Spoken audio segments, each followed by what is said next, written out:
तर मित्र नमस्कार. आज एक खूप महत्त्वपूर्ण असा एक व्हिडिओ बनवण्यासाठी मी जात आहे आणि ही जी माहिती आपल्याला आजच्या या महत्त्वपूर्ण व्हिडिओमधून मिळणार आहे ती खूप अशी प्राचीन अशी माहिती आहे. आपल्या महाराष्ट्रात जे संत होऊन गेले त्यांच्याविषयीची एक खूप दुर्मिळ अशी माहिती मी आजच्या या ब्लॉगमध्ये आपल्याशी शेअर करणार आहे. तर मित्रांनो नमस्कार. मी आज अशा ठिकाणी आलेलो आहे आमच्या बीड शहरामध्ये. तर आमच्या बीड शहराला एक खूप मोठा आध्यात्मिक, ऐतिहासिक आणि प्राचीन असा वारसा लाभलेला आहे. आणि त्यापैकीच एक वारसा म्हणजे माझ्या पाठीमागे आपण पाहत आहात श्री ढोकळे विठ्ठल रुक्मिणी मंदिर संस्थान बीड. आणि हा जो वाडा दिसतोय मित्रांनो तुम्हाला, या वाड्याचं एक खूप प्राचीन असं महत्त्व मी तुम्हाला सांगणार आहे आज. हे ठिकाण अशा एका व्यक्तिमत्वाच्या पदस्पर्शानं पावन झालेलं आहे, ज्यांचं नाव त्र्यंबक पंत. आता हे त्र्यंबक पंत कोण? तर अगोदर मी हे सांगतो, त्र्यंबक पंत यांना गोविंद पंत आणि हरिपंत हे चिरंजीव. गोविंद पंतांचे विठ्ठल पंत आणि विठ्ठल पंतांना निवृत्ती, ज्ञानदेव, सोपान, मुक्ताई ही नावं मित्रांनो आध्यात्मिक या क्षेत्रातली अजरामर अशी नावं आहेत. ज्ञानदेव, मुक्ताबाई, सोपान आणि निवृत्ती हे थोर संत महाराष्ट्राच्या या भूमीत होऊन गेले आणि त्यांचे पूर्वज या वाड्यामध्ये एकेकाळी बीड शहरास वास्तव्यात होते. तर आपण पाहूयात या वाड्याचं मधलं स्वरूप कसं आहे ते. तर मित्रांनो पहा, आता खरं तर त्यावेळेचा जो वाडा होता त्याचं थोडंसं मॉडिफिकेशन या ठिकाणी झालेलं आहे. पण या ठिकाणी त्र्यंबक पंत हे वास्तव्यास होते आणि त्यांच्या वास्तव्यानं ही भूमी, ही जागा पावन झालेली आहे. खरं तर बीड शहराचा प्राचीन आणि ऐतिहासिक वारसा दाखवणं खरं तर खूप मोठी गोष्ट आहे आमच्या सर्व बीडकरांसाठी. आणि हे प्राचीन वैभव ज्या ठिकाणी त्र्यंबक पंत यांचे पदस्पर्शानं ही जागा पावन झाली, तर त्या ठिकाणी मी आज आहे. आणि या जागेचं काय महत्व आहे? त्र्यंबक पंत तुम्हाला तर मी सांगितलं की त्र्यंबक पंतांचे चिरंजीव कोण? संत ज्ञानदेव, मुक्ताबाई, सोपानदेव आणि निवृत्ती यांचे ते पणजोबा होते. तर या ठिकाणी एक छोटंसं हे देवस्थान देखील या ठिकाणी करण्यात आलेलं आहे. आणि ही जागा खरोखरच खूप ऐतिहासिक अशी आहे. अध्यात्माच्या दृष्टीने देखील खूप महत्त्वपूर्ण अशी ही जागा आहे. आता या जागेचं ऐतिहासिक आणि आध्यात्मिक महत्त्व काय आहे? त्र्यंबक पंत कोण होते? आणि त्या पाठीमागची काय पार्श्वभूमी आणि इतिहास आहे? हे जाणून घेऊयात इतिहास अभ्यासक सुशीम शेटे यांच्याकडून. तर मित्रांनो माझ्यासोबत आहेत इतिहासाचे अभ्यासक सुशीम शेटे. त्यांना आपण विचारूयात की त्र्यंबक पंत जे ज्ञानदेवांचे पूर्वज पणजोबा त्यांचा आणि या जागेचा नेमका काय संबंध आहे ते.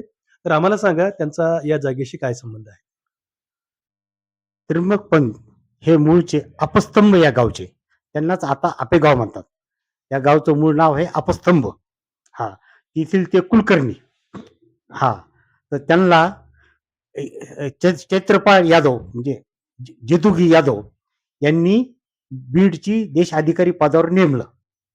त्यांचा बीडमध्ये वास्तव्य करण्याचा काळ होता 1207 ते 1213, म्हणजे 6 वर्ष त्यांनी वास्तव्य केलं बीडमध्ये बीडमध्ये या ठिकाणी. हा, या ठिकाणी. आणि ज्या जागेत वास्तव्य केलंय ही ती जी जागा आहे, पवित्र जागा आहे की जिथं त्र्यंबक पंताचं 6 वर्ष वास्तव्य झालेलं आहे. या त्र्यंबक पंतांना 2 मुले झाली. अच्छा. हा, एक गोविंद पंत आणि एक हरिपंत. बर. हा, आणि गोविंद पंतांना विठ्ठल पंत झाले. अच्छा. आणि विठ्ठल पंतांना प्रथम निवृत्तीनाथ, नंतर ज्ञानदेव, नंतर सोपानदेव आणि मुक्ताई ही कन्या झालेली आहे. अच्छा. हे ह्याचं पार्श्वभूमी आहे. म्हणजे त्यांचे पणजोबा या ठिकाणी वास्तव्यास होते. हा. आणि त्यामुळं या जागेचं महत्व आहे, आध्यात्मिक, ऐतिहासिक आणि प्राचीन असं महत्व आहे. बरं, आता ज्यांच्याकडे ते राहायला होते त्यांचं काय नाव? या जागेचे जे सध्याचे जे आहेत हा त्यांचे नातेवाईकांचे जे वंशज आहेत अच्छा, ते आहेत डॉक्टर धनंजय रामदासी. अच्छा. ती याबद्दल अधिक माहिती सांगतील. तर मित्रांनो, जाणून घेऊयात त्र्यंबक पंत यांचा इथला जो रहिवास आहे, तो कसा होता आणि म्हणजे त्या त्र्यंबक पंतांचं या घराण्याशी काय नेमकं नातं होतं, हे जाणून घेऊयात धनंजय रामदासी यांच्याकडून. नमस्कार.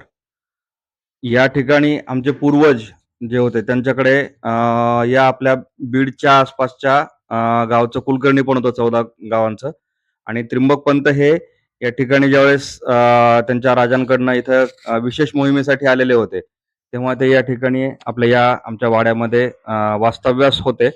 असं आमच्या पूर्वजांकडनं, काका आजोबांकडनं आम्हाला ही माहिती त्यांच्याकडनं मिळालेली आहे. आमचे पूर्वज आणि त्र्यंबक पंत हे सख्खे मावस भाऊ होते. त्या कारणानं ते या ठिकाणी वास्तव्यास होते, असं आम्हाला समजलेलं आहे. म्हणजे माहिती अशी आमच्याकडनं आहे. जे या ठिकाणी ज्ञानदेवांचे पणजोबा त्र्यंबक पंत हे या ठिकाणी राहून गेलेले आहेत. म्हणजे किती मोठा वारसा, किती महान वारसा या ठिकाणी राहून गेलेला आहे. आणि खरोखरच ही गोष्ट कदाचित कोणाला माहीत होती किंवा नाही. परंतु आम्हाला जसंच माहीत झालं, तसं आज वाटलं, की आमच्या समस्त बीडकरांच्या आणि समस्त महाराष्ट्रवासियांच्या लक्षात ही गोष्ट आणून देणं आवश्यक आहे. म्हणून आजचा हा ब्लॉग केलेला आहे. तर मित्रांनो, या ठिकाणी पांडुरंगाची आणि रुक्माईची मूर्ती दिसते. या मूर्तीची प्रतिष्ठापना देखील खूप जुनी आहे. याबद्दल जाणून घेऊयात चंद्रकांत रामदासी यांच्याकडून. आता मला सांगा, की या ज्या मूर्ती या ठिकाणी प्रतिष्ठापित केलेल्या आहेत, हं. पांडुरंगाची आणि रुक्माईची, हं.